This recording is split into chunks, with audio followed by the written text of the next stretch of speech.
actually sounded a lot more confident without your paper in your hand, by the way. Yeah, you did.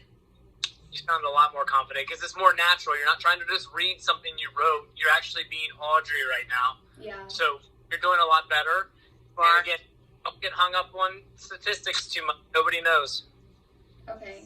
I just have to, the thing is I have to include it in my speech somewhere. Like, I have to include stuff. Okay. I'll stop commenting. You're doing great, sweetheart. Okay. So, okay. Hi, my name is Audrey Groves. I'm the mother of 2 children, and I've been a registered dietitian for about 12 years now.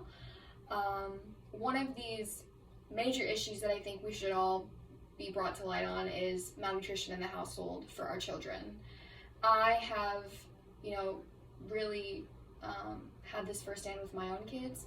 It's taken me a while to establish good eating habits, considering the fact that I am a dietitian. It's still really, really, really hard.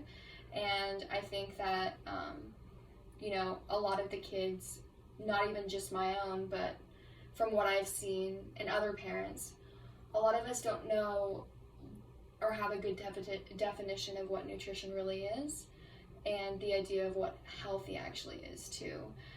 So let's just get right into it. For my first point that I wanted to make is health isn't just good food, bad food.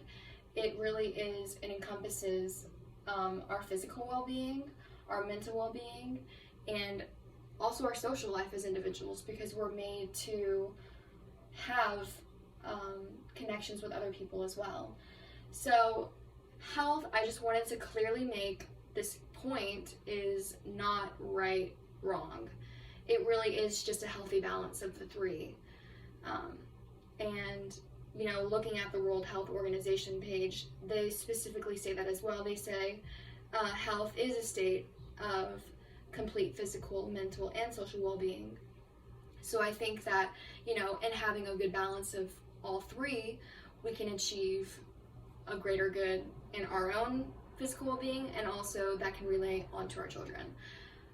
Going into my second point, I wanted to discuss the importance of having good nutrition so that our kids can establish good eating habits, because, a lot of us struggle with good eating habits just as adults. And one of the things that I thought that was very prevalent is this idea of the food reward.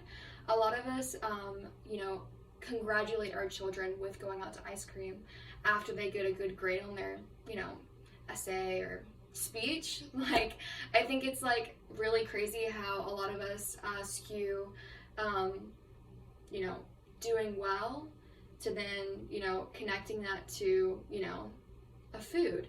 And I think that the faster that we decide to instead, go out for ice cream and maybe go for a hike, can be the very thing that can change our child's overall perspective on, a good eating habit. Another thing that's amazing too that I've implemented in my own children is the dinner time. Like, going and having dinner together at the table as a family is very important, because it allows us to have a one-on-one connection with our children about their days, and it also allows us to have our kids feel comforted at the end of the day, because this world is stressful and it's very hard.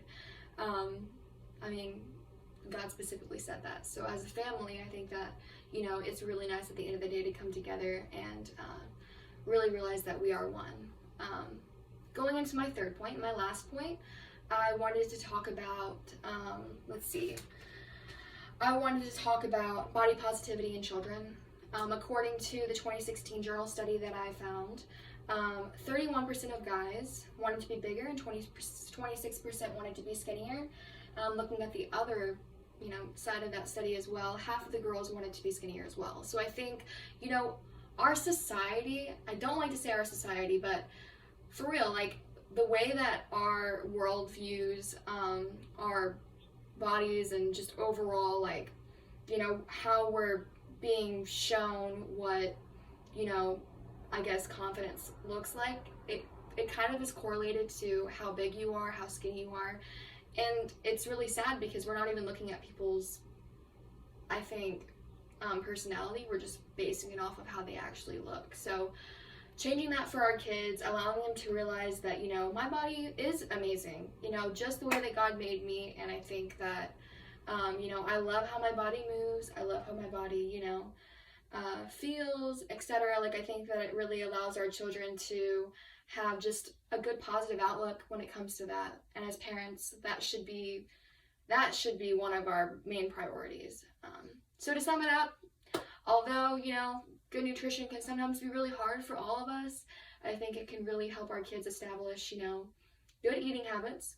You know, also allows us as parents to show them what health actually looks like, and in turn really helps our child in the long run have good body positivity.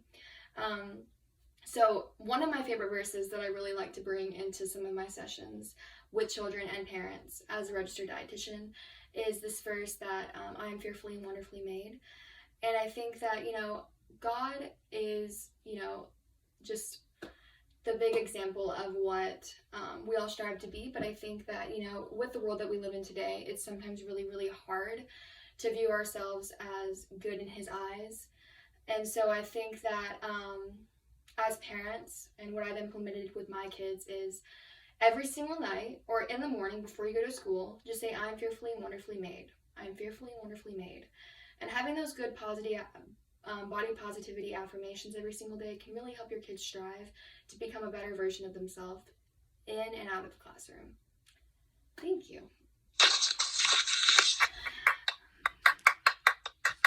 Good job, Audrey.